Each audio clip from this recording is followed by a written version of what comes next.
ओम शांति।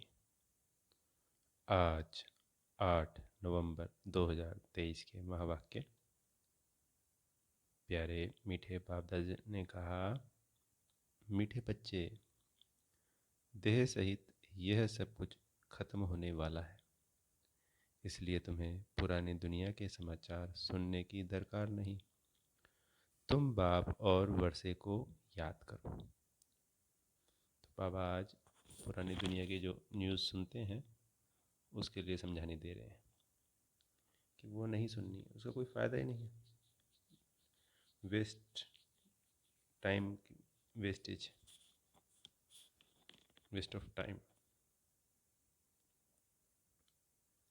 सब कुछ ही ख़त्म होने वाला है।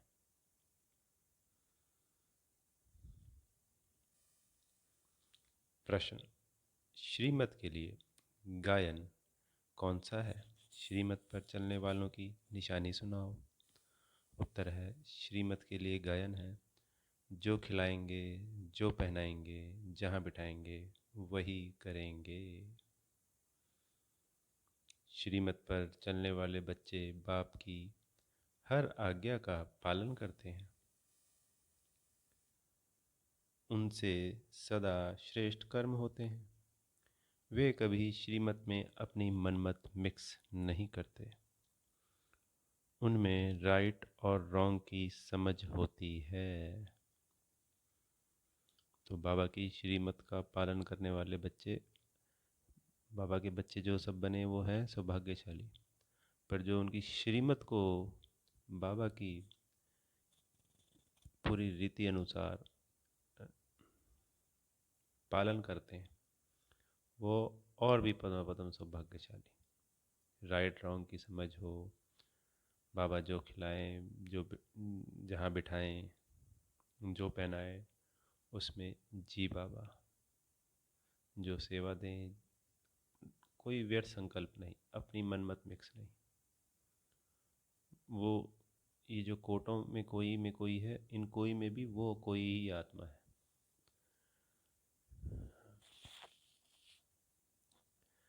गीत है बनवारी रे, ओम शांति।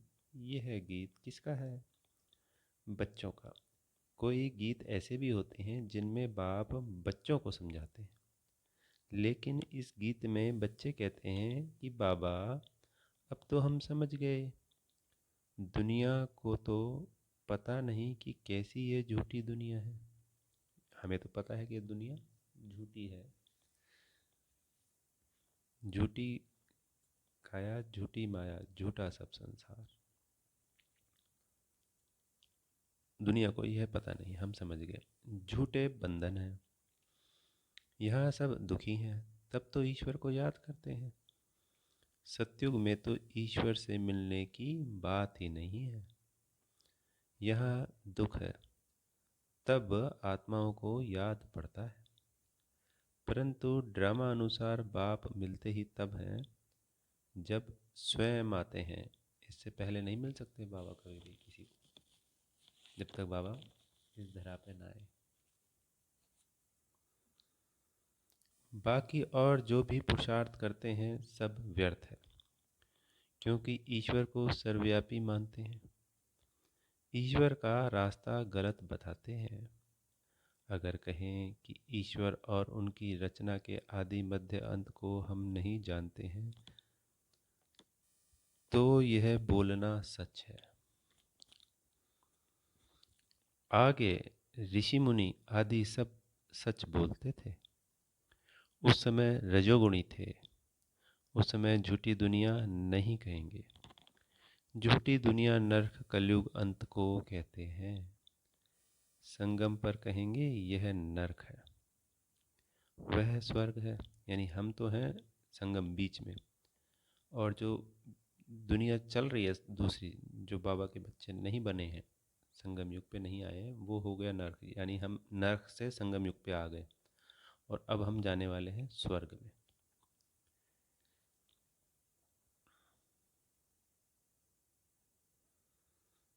ऐसे नहीं कि द्वापर को नरक कहेंगे, उस समय फिर भी रजो प्रधान बुद्धि है, अभी है तमो प्रधान। तो हेल और हेवन संगम पर लिखेंगे।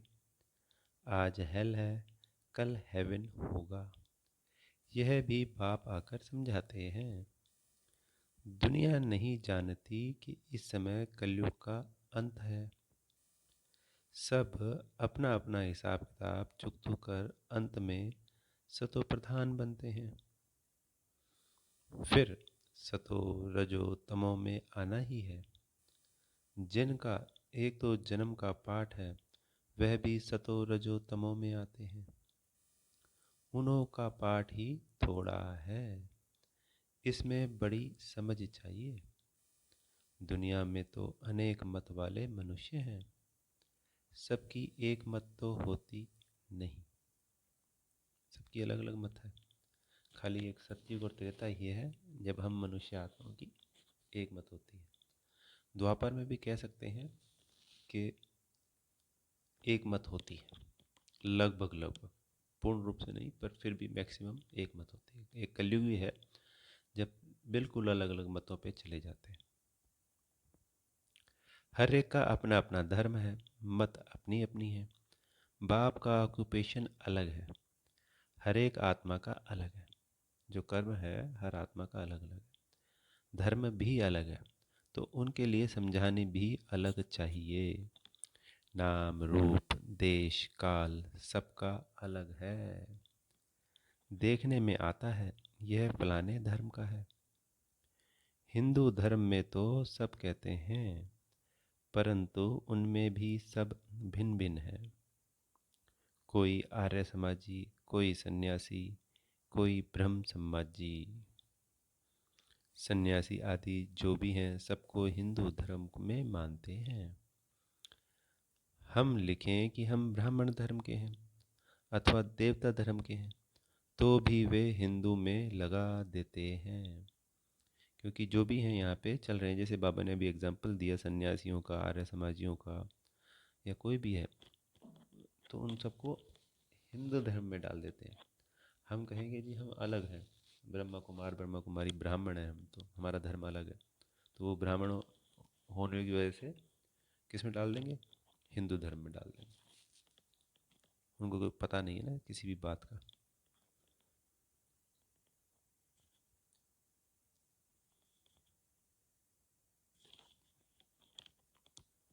क्योंकि और कोई सेक्शन तो उन्हों के पास है ही नहीं, तो हर एक का फॉर्म अलग अलग होने से मालूम पड़ जाएगा। और कोई धर्म वाला होगा तो इन बातों को मानेगा नहीं। यानी कि ऐसे नहीं कि सिख धर्म का है तो मानेगा नहीं। हमारे कुल की आत्मा होगी, चाहे वो किसी भी धर्म में हो, क्रिश्चियन में, सिख में, बौद्ध में, इस्लाम में, वो तो मान जाएगी इन बातों को। पर जो होगी उसी धर्म की आत्मा वो इन बातों को नहीं मानेगी। फिर उनको इकट्ठा समझाना मुश्किल है। वे तो समझेंगे कि यह तो अपने धर्म की महिमा करते हैं, इनमें द्वैत है। समझाने वाला बच्चा भी नंबरवार है। सब एक समान तो है नहीं, इसलिए महारथियों को बुलाते हैं। बाबा ने समझाया है, मुझे याद करो, मेरी श्रीमत पर चलो। इसमें प्रेरणा आदि की कोई बात नहीं। अगर प्रेरणा से काम हो तो फिर बाप के आने की दरकार ही नहीं। शिव बाबा तो यहाँ है, तो उनको प्रेरणा की क्या दरकार है? यह तो बाप की मत पर चलना होता है, प्रेरणा की बात नहीं। कोई कोई संदेशियाँ संदेश ले आती हैं, कोई कोई संदेशियाँ संदेश ले आती हैं, उसमें भी बहुत मिक्स हो जाता है। तो जो संदेशी लाती हैं उसमें जब वो सुना रहे होते हैं तो अपनी उनकी मन की बात भी उसमें मिक्स हो जाती है। ऐसा सबके साथ नहीं है, बल्कि ऐसा हो जाता है। संदेशी तो सब एक जैसी है नहीं, माया का बहुत इंटरफेयर होता है। दूसरी संदेशी से वेरीफाई कराना होता है। कई तो कह देते हैं हमारे में बाबा आते हैं, मम्मा आती है, फिर अपना अलग सेंटर खोल बैठते हैं। माया की प्रवेशता हो जाती है। यह बड़ी समझने की बात है। बच्चों को बहुत सेंसिबल बनना चाहिए। जो सर्विसफुल बच्चे हैं वही इन बातों को समझ सकते हैं। जो श्रीमत पर नहीं चलते वह इन बातों को नहीं समझेंगे। श्रीमत के लिए गायन है कि आप जो खिलाएंगे, जो पहनाएंगे, जहाँ बिठाएंगे वह करेंगे। ऐसे कोई तो बाप की मत पर चलते हैं, कोई फिर दूसरों की मत के प्रभाव में आ जाते हैं। कोई वस्तु नहीं मिली, कोई बात पसंद नहीं आई तो झट बिगड़ पड़ते हैं। मतलब यज्ञ में कोई चीज़ मिली नहीं या कोई पसंद नहीं आई तो बाबा कह रहे हैं बिगड़। सब थोड़ी एक जैसे सपूत बच्चे हो सकते हैं। दुनिया में तो ढेर के ढेर मत वाले हैं, यानी अनेक मत वाले हैं। अजामिल जैसी पाप आत्माएं गणिकाएं बहुत हैं।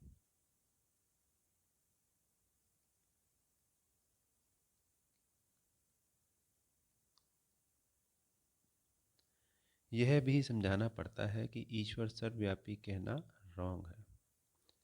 सर्वव्यापी तो 5 विकार हैं। इसलिए बाप कहते हैं यह आसुरी दुनिया है। सतयुग में 5 विकार होते नहीं। कहते हैं शास्त्रों में यह बात ऐसे है, परंतु शास्त्र तो सब मनुष्यों ने बनाए हैं। तो मनुष्य उच्च हुआ या शास्त्र? जरूर सुनाने वाले ऊंच ठहरे न। लिखने वाले तो मनुष्य हैं। तो बाबा कहते लिखने वाले उन जो शास्त्र हैं, चाहे वो शास्त्रों को ऊंचा बताते हैं, पर कोई भगवान ने थोड़ी बताया है। बताया तो मनुष्य नहीं था ना।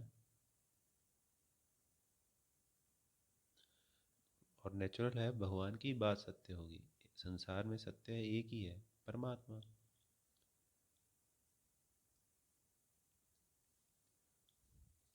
व्यास ने लिखा वह भी मनुष्य था ना। वह तो निरा यह तो निराकार बाप बैठ समझाते हैं। धर्म धर्म धर्म स्थापकों ने जो आकर के सुनाया उसका फिर बाद में शास्त्र बनता है। जैसे गुरु नानक ने सुनाया, बाद में ग्रंथ बनता है। तो जिसने सुनाया उसका नाम हो गया। गुरु नानक ने भी उनकी महिमा गाई है। किनकी? मीठे मीठे बाबा की। सबका बाप वह एक है।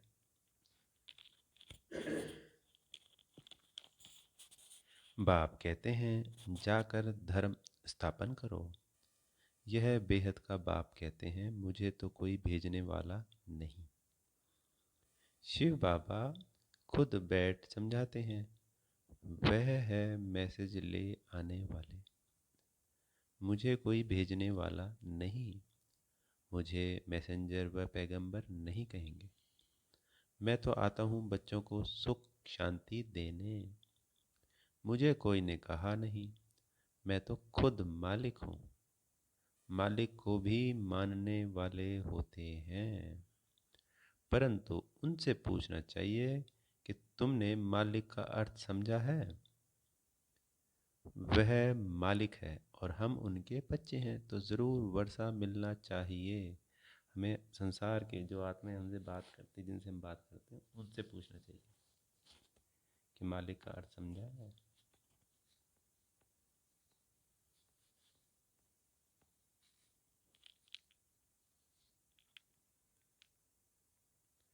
तो ज़रूर वर्षा मिलना चाहिए, क्योंकि जो वो मालिक है और हम बच्चे हैं, तो बच्चों को तो वर्षा मालिक से ही मिलता है, पिता से ही मिलता है। पिता यानी मालिक। बच्चे कहते हैं हमारा बाबा। तो बाप के धन के तुम मालिक हो। मेरा बाबा, बच्चे ही कहेंगे। मेरा बाबा तो फिर बाबा का धन भी मेरा। अभी हम क्या कहते हैं? हमारा शिव बाबा। बाप भी कहेंगे यह हमारे बच्चे हैं। बाप से बच्चों को वर्षा मिलता है। बाप के पास प्रॉपर्टी होती है। बेहद के बाप है ही स्वर्ग का रचयिता। भारतवासियों को भी प्रॉपर्टी किससे मिलती है? शिव बाबा से। शिव जयंती भी मनाते हैं। शिव जयंती के बाद फिर होगी श्री कृष्ण जयंती, फिर श्री राम जयंती, यानी अभी श्री कृष्ण और शिव बाबा की जयंती हो गई संगम युग पे। फिर सतयुग के आदि में होएगी श्री कृष्ण की जी की जयंती, और फिर त्रेता के आदि में हो जाएगी राम जयंती। तो पहले शिव जयंती, फिर कृष्ण जयंती, और फिर राम जयंती। बस मम्मा बाबा की जयंती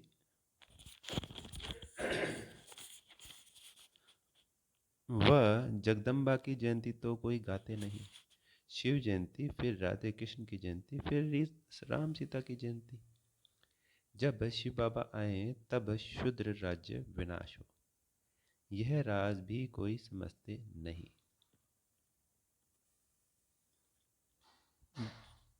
बाप बैठ समझाते हैं, वह आते हैं जरूर। बाप को क्यों बुलाते हैं? श्री कृष्ण पूरी स्थापन करने। तुम जानते हो शिव जयंती बरोबर होती है। शिव बाबा नॉलेज दे रहे हैं। आदि सनातन देवी देवता धर्म की स्थापना हो रही है। शिव जयंती है बड़े ते बड़ी जयंती। जैसे बाबा हमारे बाबा हैं, पिता हैं, तो ऐसी शिव जयंती सब जयंतियों का बाप है। जैसे गीता उनके द्वारा दिया हुआ ज्ञान संसार के प्रत्येक ज्ञान का माँ है।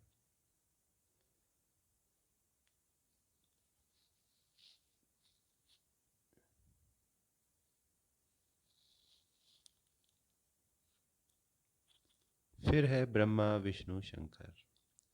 अब प्रजापिता ब्रह्मा तो मनुष्य सृष्टि में है।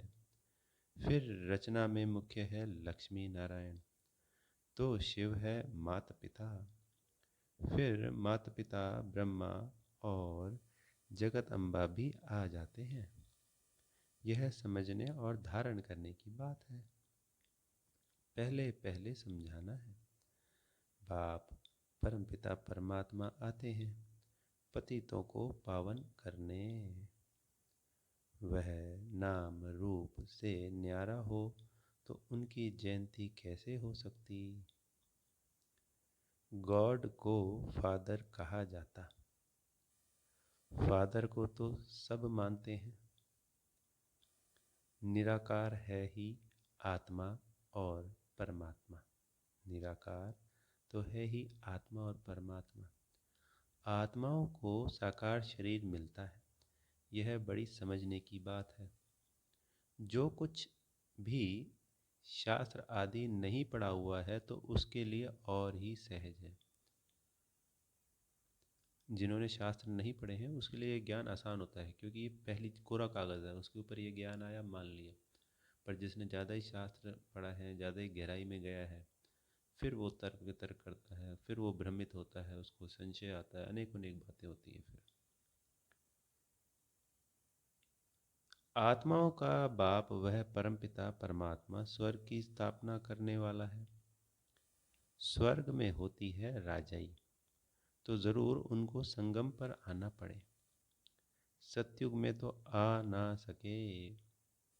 वह प्रारब्ध 21 जन्मों का वर्षा संगम पर ही मिलता है। यह संगम युग है ब्राह्मणों का। ब्राह्मण है चोटी, फिर है देवताओं का युग। हर एक युग 1250 वर्ष का है। अभी इस पुरुषोत्तम संगम युग पे बाबा कह रहे हैं अभी 3 धर्म स्थापन होते हैं। ब्राह्मण जो चल रहा है, देवता, क्षत्रिय, क्योंकि फिर आधा कल्प और कोई धर्म नहीं होता।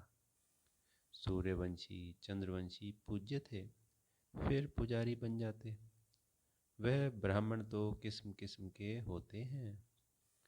अभी तुम अच्छे कर्म कर रहे हो जो फिर सतयुग में प्रारब्ध पाओगे। जो हम बाबा की श्रीमत पे अच्छे कर्म कर रहे हैं उसकी प्रारब्ध सतयुग में मिलती है। बाप अच्छे कर्म सिखलाते हैं।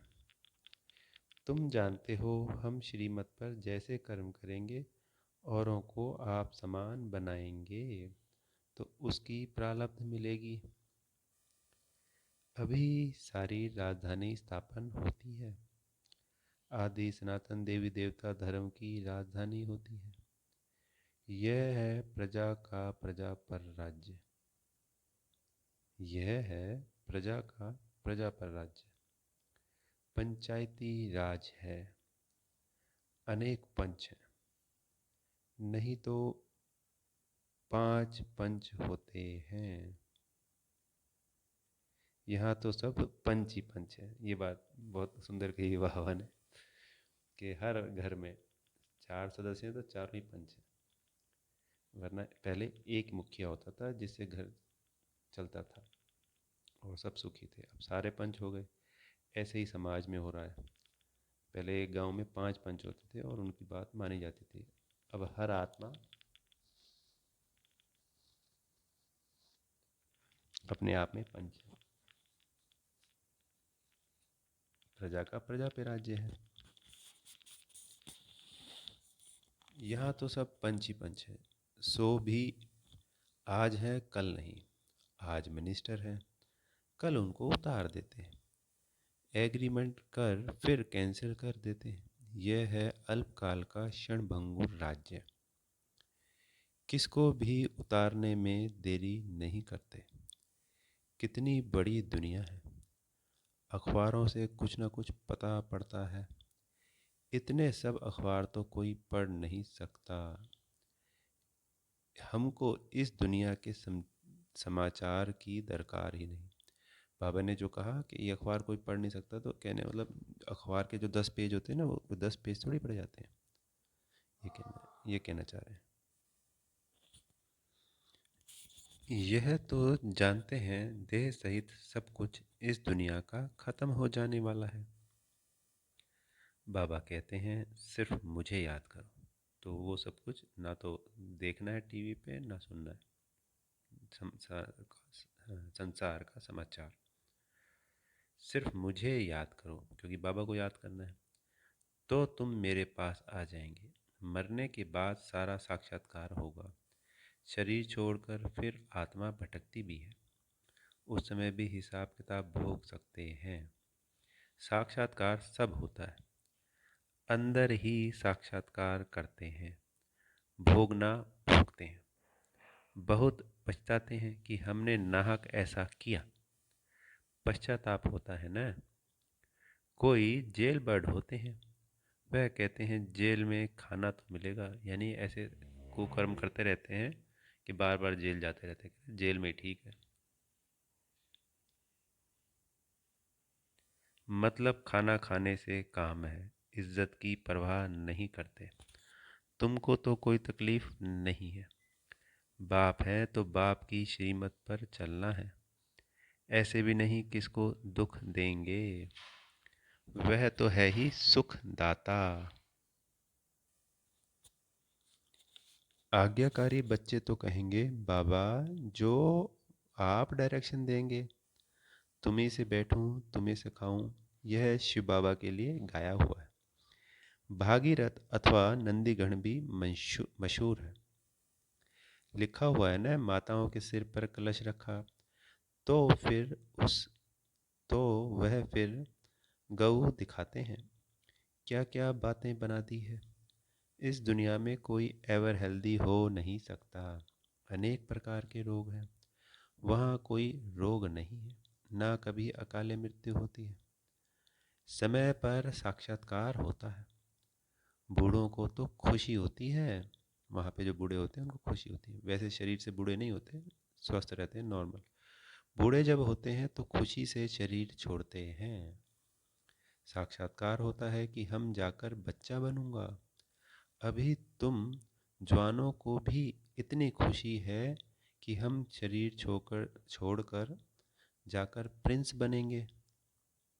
बच्चे हो या जवान हो, मरना तो सबको है ना। तो सबको यह नशा रहना चाहिए कि हम जाकर प्रिंस बनेंगे। बाबा का हर बच्चा प्रिंस है जी। सब आत्माएं प्रिंस है सतयुग में, ये समझ लीजिए। आज के कंपैरिजन में यहाँ का राजा और वहाँ का प्रजा का आखिरी नौकर चाकर का भी नौकर चाकर, तब भी वो आज के राजा से अच्छा है। ऐसा हमें बनना नहीं है। बनना तो लक्ष्य तो लक्ष्मी नारायण का ही रखना है। ये तो कंपैरिजन है इस दुनिया की और उस दुनिया की, कि जो भगवान ने दुनिया बनाई वो कैसी है। ज़रूर जब सर्विस करो तब तो बनो, यानी प्रिंस बनो, खुशी होनी चाहिए। अभी हम पुराना शरीर छोड़ बाबा के पास जाएंगे, बाबा फिर हमको स्वर्ग में भेज देंगे। सर्विस करनी चाहिए। बच्चों ने गीत सुना, बंसी वाला श्री कृष्ण तो है नहीं। मुरली तो बहुतों के पास होती है, बहुत अच्छी अच्छी बजाते हैं। इसमें मुरली की बात नहीं। तुम तो कहते हो श्रीमत पर तुम तो कहते हो श्रीमत एक बाप ही देते हैं। जब तक कोई बच्चा नहीं बनता तब तक यह बातें समझ नहीं सकता। जब तक बाबा का बच्चा नहीं बनेगा तब तक समझ में नहीं आएंगी। और फिर इसमें श्रीमत पर चलने की बात है। अपनी मत पर चलने से थोड़ी ही उच्च पद पा सकेंगे। बाप को जो जानते हैं वह बाप का परिचय औरों को भी देंगे। बाप और रचना का परिचय देना है। किसको बाप का परिचय नहीं देते हो, तो बाबा कह रहे हैं कि किसको बाप का परिचय नहीं देते हो तो गोया खुद नहीं जानते। क्योंकि हमें कोई नई चीज़ की जानकारी मिलती है तो हमारा स्वभाव है कि हम दूसरों को बताते हैं, पर हमें जब समझ में नहीं आती तो हम दूसरों को नहीं बताते। तो बाबा ये कह रहे हैं कि भाई, जब कोई हम किसी को बता ही नहीं रहे, इसका मतलब हम खुद भी नहीं जानते ढंग से, बाबा के ज्ञान को नहीं समझा है। वरना जो परिचय हमें मिला है बाबा का, वो हमें औरों को देना है, तभी तो वहाँ राजाई मिलेगी ना। अपने को नशा चढ़ा हुआ है तो औरों को भी चढ़ाना है। संसार में भी होता है ना जी, जो खुद को नशा होता है तो अपने यार दोस्तों को भी कहते हैं कि तुम भी करो। वो गलत है। पर यहाँ तो रूहानी नशा है, नारायणी नशा है, तो हमें भी चढ़ा है, औरों को भी चढ़ाना है। अच्छा, मीठे मीठे सिकी लदे बच्चों प्रति माता पिता बाप दादा का याद प्यार और गुड मॉर्निंग। रूहानी बाप की रूहानी बच्चों को नमस्ते। हम रूहानी बच्चों की प्यारे मीठे रूहानी बाप दादा को याद प्यार गुड मॉर्निंग और नमस्ते। धारणा के लिए मुख्य सार। पहला पॉइंट, श्रीमत पर सदा श्रेष्ठ कर्म करने हैं, दूसरों की मत के प्रभाव में नहीं आना है। श्रीमत पर सदा श्रेष्ठ कर्म करने हैं, दूसरों की मत के प्रभाव में नहीं आना है। सपूत बन हर आज्ञा का पालन करना है। जो बात समझ में नहीं आती है उसे वेरीफाई जरूर कराना है। दूसरा पॉइंट, सदा इसी खुशी व नशे में रहना है कि हम यह पुराना शरीर छोड़ प्रिंस बनेंगे। नशे में रह ईश्वरीय सेवा करनी है। वरदान है, निंदक को भी अपना मित्र समझ सम्मान देने वाले ब्रह्मा बाप समान मास्टर रचयिता भव।